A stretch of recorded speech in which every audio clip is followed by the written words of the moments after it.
Boa noite. camarada Chaga, parabenizar, né, a TV, a Comuna pela iniciativa muito oportuna, na hora certa, na hora correta, e parabenizar pelo projeto das topeiras, né, Chaguinha, que a gente tenta mobilizar e reunir. Bom, meu nome é Fabrício, eu acho que é a terceira ou quarta vez que o Chagas me convida a ir para esse espaço. Agradeço muito. Sou assistente social aqui de Uberlândia, da Prefeitura de Uberlândia, e componho o coletivo Universitário Nacional Desenvolvimentista. Antes de mais nada, eu quero saudar aqui a memória de dois conterrâneos uberabenses meus que foram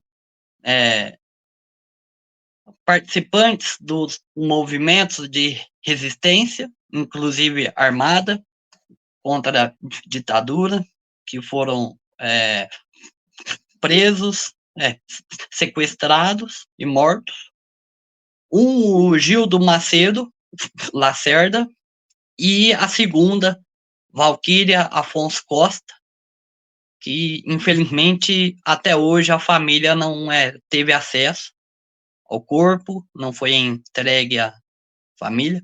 Inclusive a família da Valquíria Afonso Costa, eu encontrei pessoalmente em 2014, quando estava como diretor do Diretório Central de Estudantes da UFTM, que hoje leva o nome da Valquíria Afonso Costa. Veja só, numa proposta em defesa da história, eu acho, Chagas, que é muito importante a gente olhar para trás e aprender com a história. A maior defesa que a gente pode fazer da história é aprender com ela. Até porque, como já diria o velho barbudo, né? A história é a única ciência.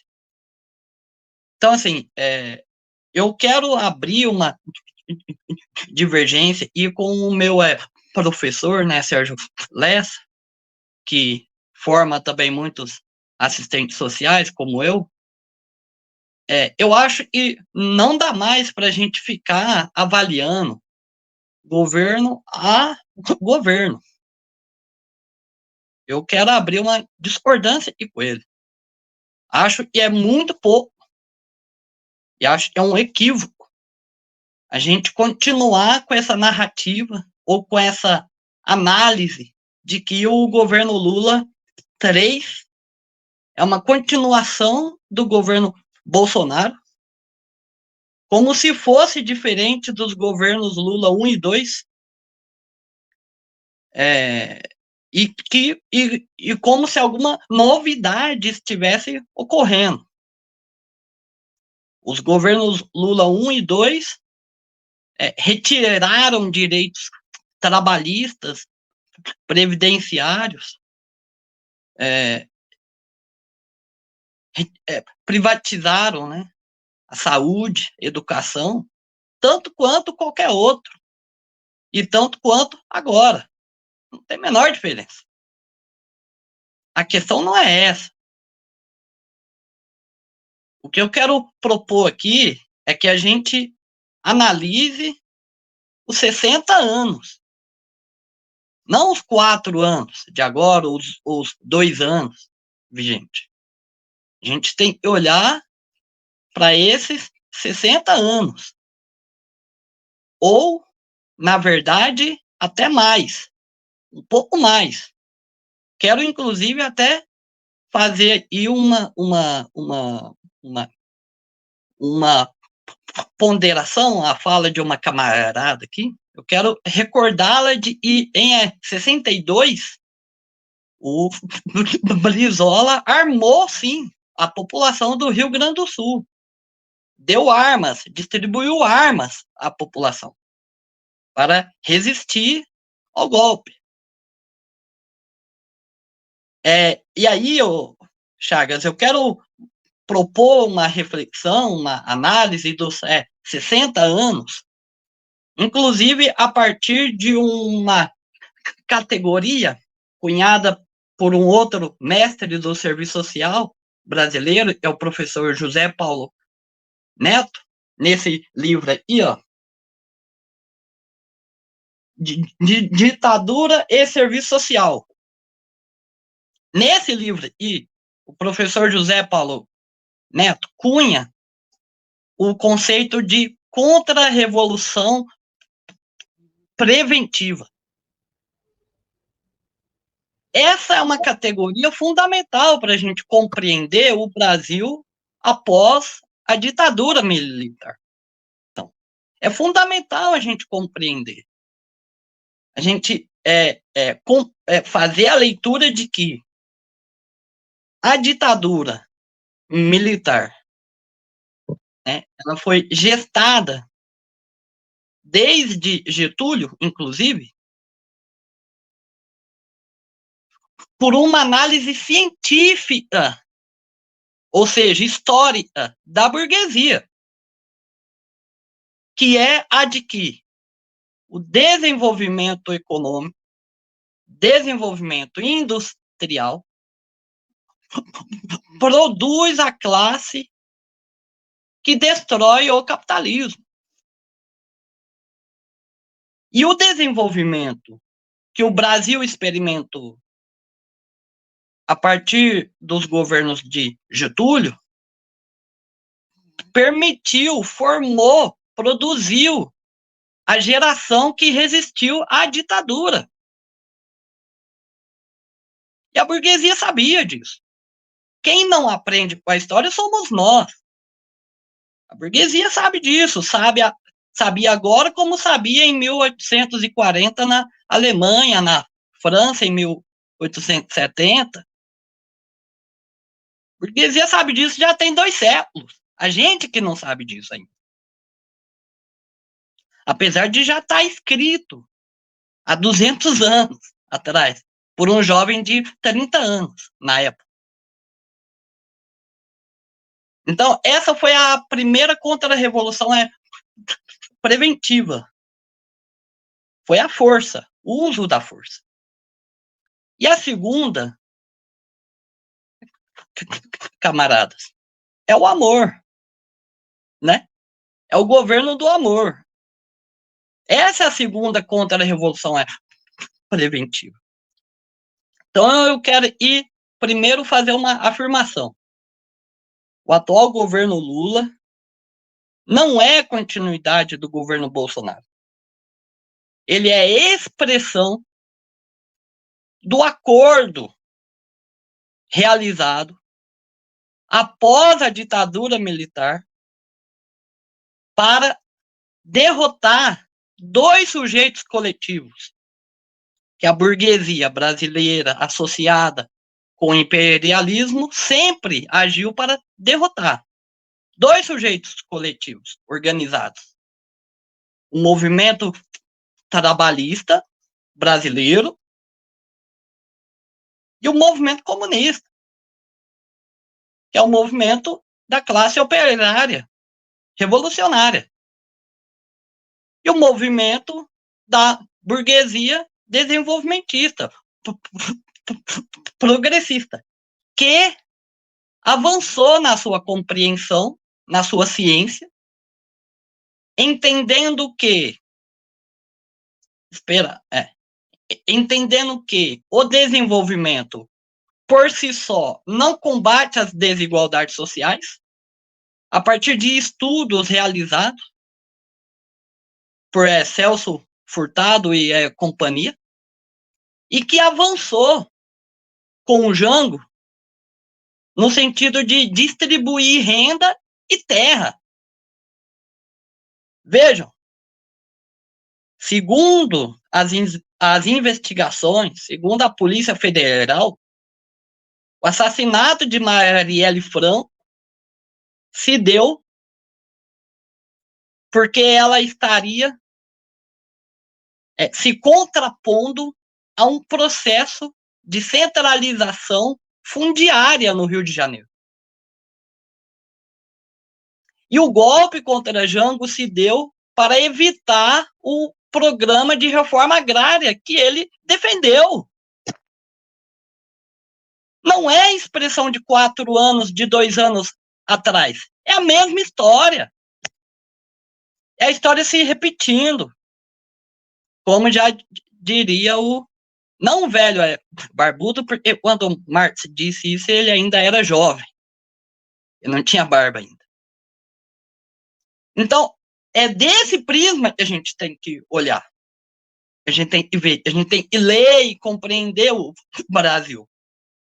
E aí tem um sujeito, vocês me desculpem, mas nós precisamos, inclusive, para a nossa juventude, nós precisamos fazer uma análise da história do Brasil e oferecer uma análise científica para a nossa juventude, que está aí abarrotada de idealismos, de messianismos, de mentiras e de lorotas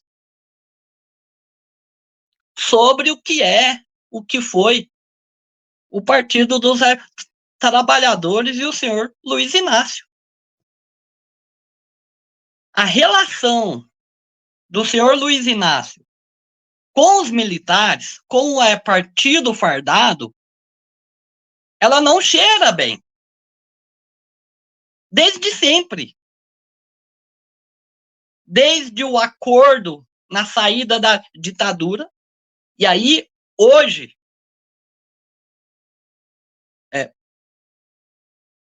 depois de algumas décadas, não dá mais para a gente ignorar que o Partido dos Trabalhadores teve autorização expressa do governo militar para atuar legalmente no Brasil para impedir a volta de Brizola ao governo, para impedir o retorno do trabalhismo.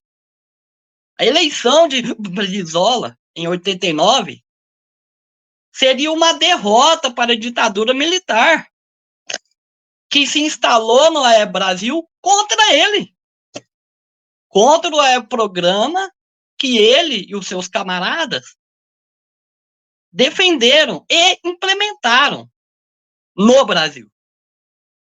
As eleições de 89 foram um dos marcos históricos mais importantes da nossa história. Foi um marco definitivo, decisivo. Ali fez-se o acerto de contas com a história. E o Partido Fardado ganhou, com a bela contribuição do senhor Luiz Inácio, que, inclusive, havia expulsado do partido a Beth Mendes, né? O pessoal que cobra quem não votou no Lula contra o Bolsonaro, precisa lembrar que a Beth Mendes foi expulsa do Partido dos Trabalhadores porque votou no Tancredo contra o Maluf. E aí, isso avança. Alguém citou aqui, e aí eu vou abrir a segunda discordância com o professor Sérgio Lessa. A gente tem que lembrar que o germe desse neofascismo que domina hoje grande parte do nosso país tem 3 letras. O PP. Se as UPPs não foram uma política fascista, nazi-fascista, eu não sei o que foram.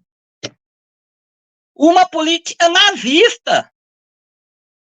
financiada, implementada pela aliança PT-PMDB no Rio de Janeiro, que pegavam pessoas na rua, pessoas negras, e sumiam com elas, torturavam, matavam, assassinavam. Amarildo, Cláudia e tantos outros que a gente nem sabe, tantos outros. Ali foi a semente do neofascismo, claramente. Evidentemente, que a gente não pode esquecer, e já foi dito aqui, do atraso brasileiro, que não tem jeito. A gente não vai escapar disso sem enfrentar o atraso brasileiro. Não dá para pensar num futuro, vou pedir para o camarada não colocar mais imagem aí e tá me tampando. Não dá para a gente pensar num futuro em um país que vive de cana, que vive de soja, milho para exportação, que vive de explorar minério bruto. Então, a expressão, esse neofascismo é a expressão do atraso brasileiro. E a luta contra o atraso brasileiro, a luta pelo desenvolvimento nacional é fundamental. E é contra essa luta que o Partido dos Trabalhadores se coloca. E sempre se colocou. Defendendo não só o assistencialismo no lugar dos direitos sociais, mas numa assistencialização geral da vida e das políticas do Estado. Aí eu quero lembrar não só das UPPs, eu quero lembrar da frase que o senhor Luiz Inácio emitiu ao lançar as UPPs no Rio de Janeiro. Ele disse o seguinte, abre aspas, tá aí na internet, pode pesquisar. Ele disse o seguinte, abre aspas, agora a polícia bate em quem tem que bater, fecha aspas. Se essa não é uma posição de ultradireita, se essa não é uma posição fascista, eu não sei o que é, então. Não sei o que é. Tá aí na internet. Dê um Google. As pessoas querem colocar a Marielle e Lula no mesmo campo. Jamais. Jamais. Vão estudar o que a Marielle disse das UPPs e compare com o que o Lula disse. E aí tem mais. E aí tem em 2006 a promulgação da lei da guerra aos pobres, a lei 13.443, que dobrou a população carcerária no Brasil, que superlotou as nossas cadeias de jovens negros das periferias. E agora o que esse mesmo presidente quer fazer com essa população que ele enfiou dentro da cadeia? Ele quer vender eles. Ele quer ganhar dinheiro com eles. É a economia do atraso. Economia política do atraso. Esse é o ângulo que a gente tem que olhar. A privatização dos presídios não é a continuidade do terrível governo Bolsonaro, não. Que foi horrível. Mas não é. A privatização dos presídios é a consequência necessária da política de guerra aos pobres de 2006, desse mesmo presidente. Só falta uma coisa para o Lula completar a sua economia política da morte. Uma coisa só. A redução da maioridade penal. Deem mais 1 ou 2 governos a ele que ele vai entregar isso para a burguesia. Claramente. Claramente. Então, assim, a relação do senhor Luiz Inácio com o Partido Fardado sempre foi muito mal cheirosa. Nunca foi uma relação de enfrentamento. Ele deu uma entrevista, Chagas, ao Kennedy Alencar, quando ele estava lá no hotel, lá em Curitiba, que era um verdadeiro hotel, inclusive, e nem se compara às penitenciárias brasileiras. ele deu uma afirmação ao Kennedy Alencar. O Kennedy abre a entrevista perguntando ele porque ele não lutou contra a ditadura. Porque ele não participou dos movimentos de luta e de resistência contra a ditadura. Isso está bem no início da entrevista dele. Está aí no YouTube. Pega e vê. E ele diz o seguinte, abre aspas, não lutei contra a ditadura porque na época eu não gostava de política e não gostava de quem gostava de política. Fecha aspas. Era um isentão. Era um isentão. Quem é isentão no meio de uma ditadura militar? Pelo amor de Deus. Então, hoje, em 2024, nós temos elementos para compreender a história, para aprender com a história. E essa juventude, dominada por uma classe média frouxa, fraca, pusilânime, que defende os seus privilégios, mora em casas luxuosas no centro. Anda de carro novo. Essa juventude está dominada por essa classe média.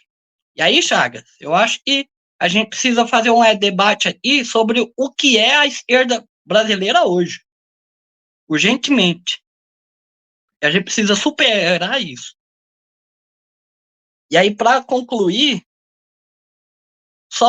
então, o que a gente tem que concluir do que a gente está vivendo hoje é que o partido fardado mudou de tática. Eles não querem mais negar que houve a ditadura. Dizer que não houve golpe, dizer que não houve a ditadura. O que eles querem é que a gente esqueça.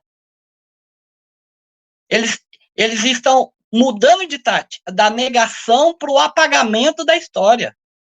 O que o senhor Luiz Inácio está defendendo é a nova tática do partido fardado.